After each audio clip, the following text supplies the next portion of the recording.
नमस्कार, मेरा नाम है डॉक्टर सुनील कुमार राणा और आज मैं बात करूंगा एक बीमारी के बारे में जिसका नाम है हर्पीज ज़ोस्टर, शिंगल्स या आम भाषा में जिसका नाम है मकड़ा।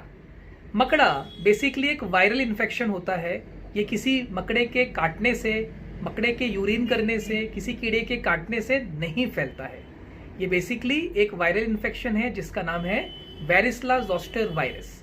ये वही वायरस है जो कि चिकन पॉक्स को भी कॉज करता है। बचपन जब माता निकलती है, जिसे चिकन पॉक्स बोलते हैं, तो आपके शरीर में आपने देखा होगा कि बारीक बारीक रंग के दाने निकल आते हैं, लाल रंग के, जो कि पेनफुल भी होते हैं, खुजली वाले भी होते हैं, फीवर भी इस केस में आता है and with in few days बीमारी ठीक हो जाती है ना।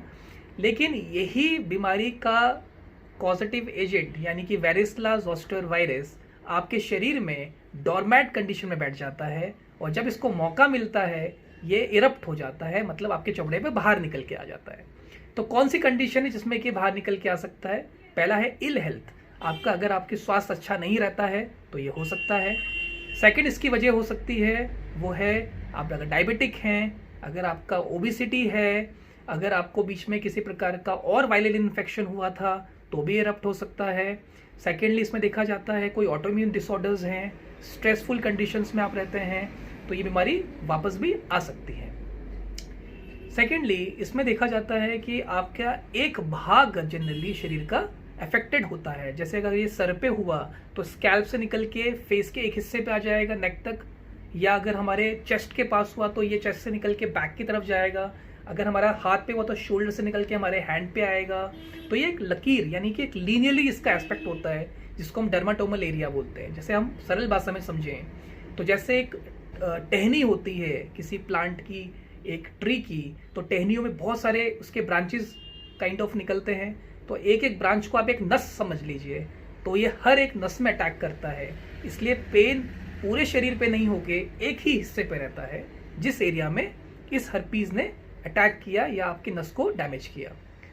इसमें कैसा होगा? इसमें आपके शरीर के ऊपर पहले तो पेन होगा। ये प्राइमरी सिम्टम है शुरू का पहला दिन, दूसरा दिन का, कि उससे पहले हल्का हल्का आपके शरीर के एक हिस्से में, एक एरिया में पेन होना स्टार्ट हो जाएगा। जनरली उसको लोग समझते हैं कि स्ट्रेन आ गया हो गया, दर्द हो गया होगा, पर वो एक्चुअली हर्पीस की इनिशियल स्टेज होती है। अगर उसी समय में ज्ञान हो कि ये हर्पीस होने वाला है तो ये कभी आपका कॉम्प्लिकेशन क्रिएट नहीं करेगा और इतना ज़्यादा कभी भी आपका शरीर में हर्पीस वायरस बाहर निकल के नहीं आएगा। स्टार्टिंग में एक जगह पे पेन होना स्टार्ट हो जाएगा, दिखेगा कुछ नहीं, लेकिन आफ्टर 2-3 डेज वहाँ पर बारीक बारीक लाल रंग के पिंपल जैसे दाने निकल आते हैं। ये भी आपको समझना चाहिए कि ये हर्पीस निकलने वाला है, ये निकलना शुरू हो गया है और ये फैलेगा काफ़ी ज़्यादा। आपको उसी समय अपने स्किन के डॉक्टर को या किसी डॉक्टर को दिखा लेना चाहिए जो उसको ट्रीट कर सके। आफ्टर 2-3 डेज में आप देखोगे कि काफ़ी तेज़ी से फिर फैलता है, नसों में सुनपन आना स्टार्ट हो जाता है, पेन मॉडरेट से सीवियर होना स्टार्ट हो जाता है, कभी कभी उसमें इचिंग भी बहुत ज़्यादा होती है एंड ब्लिस्टर्स बन जाते हैं, मतलब पानी के बुलबुले निकलने शुरू हो जाते हैं। वायरल इन्फेक्शन का ट्रीटमेंट, हर्पीस का ट्रीटमेंट अगर 72 आवर्स के अंदर शुरू कर दिया जाता है तो कॉम्प्लिकेशंस होने के चांसेस बहुत ही नेग्लिजिबल होते हैं। इसलिए अगर कभी भी आपके किसी अड़ोस पड़ोस में किसी को भी ऐसी कोई कंडीशन आ रही है तो आप समझ जाइए कि it can be herpes zoster. Okay, तो इसका इमीडिएटली ट्रीटमेंट लेना चाहिए। इल हेल्थ अगर आपकी रहती है, आप 50+ हैं, तो आपको ये बीमारी होने के चांसेस ज़्यादा हैं। ऐसा नहीं है कि ये किसी स्मॉलर एज में नहीं हो सकते, बट अगर आप 50+ हैं, इल हेल्थ है, डायबिटिक हैं, किसी प्रकार का ऑटो इम्यून से ग्रसित हैं, तो आपको समझना है कि बीमारी आपके शरीर में आ सकती है। इसमें मैंने बताया जैसे कि ब्लिस्टर्स बन जाते हैं, पेनफुल कंडीशन होती है, तो इसकी कुछ मेडिसिन्स भी हमें देनी पड़ती है अपने पेशेंट्स को। जैसे कि इसमें कुछ पेन किलर्स, NSAID ग्रुप के हम पेन किलर्स इसमें ऐड कर देते हैं, प्रोफेन, पैरासिटामोल, एस्लोपैरा, ये डिपेंड करता है पेशेंट की क्या कंडीशन है।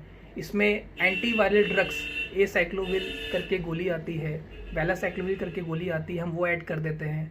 और सबसे मेन चीज़ जो इसमें हमें देनी चाहिए वो है हर्पीस का एक कॉम्प्लिकेशन जो लेटर स्टेज में निकल के आता है, जिसका नाम है पोस्ट हर्पेटिक न्यूरल्जिया। हर्पीस होने के बाद नसों में झंझनाहट, पेन काफ़ी दिनों तक बना रहता है। अगर हम इसका मेडिसिन पहले ही दिन से शुरू कर दें तो ये कॉम्प्लिकेशन होने के चांसेस बहुत ज़्यादा कम हो जाते हैं। तो प्री गैबलिन या एक गोली आती है गाबापेंटेन, ये हम लोग उसके साथ डाल देते हैं पहले ही दिन से। पर ये आपके पेशेंट को पहले आपको देखना पड़ेगा, उसका प्रकृति, उसका सत्व देखना पड़ता है कि क्या वो दवाई का सेवन कर पाएगा। तो यही डिसाइड करके आपको मेडिसिन देनी है पेशेंट को। इसमें जनरली जो पोस्ट थेरेपेटिक न्यूरल्जिया है, अगर मान लेते हैं कि कोई पेशेंट बहुत समय के बाद हमारे पास ट्रीटमेंट लेने आता है, तो उसमें हमने देखा है कि पोस्ट थेरेपेटिक न्यूरल्जिया कभी फिर ठीक ही नहीं होता, या ठीक होता है तो ये बहुत महीने साल लगा देता है। तो इसलिए कभी भी अगर हर्पीस की पहचान अगर आपको समझ में आ रही है कि ऐसा ऐसा हो रही है कंडीशन, तो इमीडिएटली अपने डर्मा से, स्किन के डॉक्टर से आपको मिल लेना चाहिए। हर्पीस ज़ॉस्टर कंप्लीटली क्योरेबल डिजीज़ होती है, लेकिन अगर वक्त लगाया जाए तो वहाँ पर स्कारिंग भी छोड़ देता है। इसलिए सेल्फ मेडिकेशन वगैरह स्टार्टिंग में आपको नहीं करना है ना। और इसमें अगर आपको पहले दिन समझ में आ रहा है तो तुरंत अपने डॉक्टर से मिल लेना चाहिए। Thank you.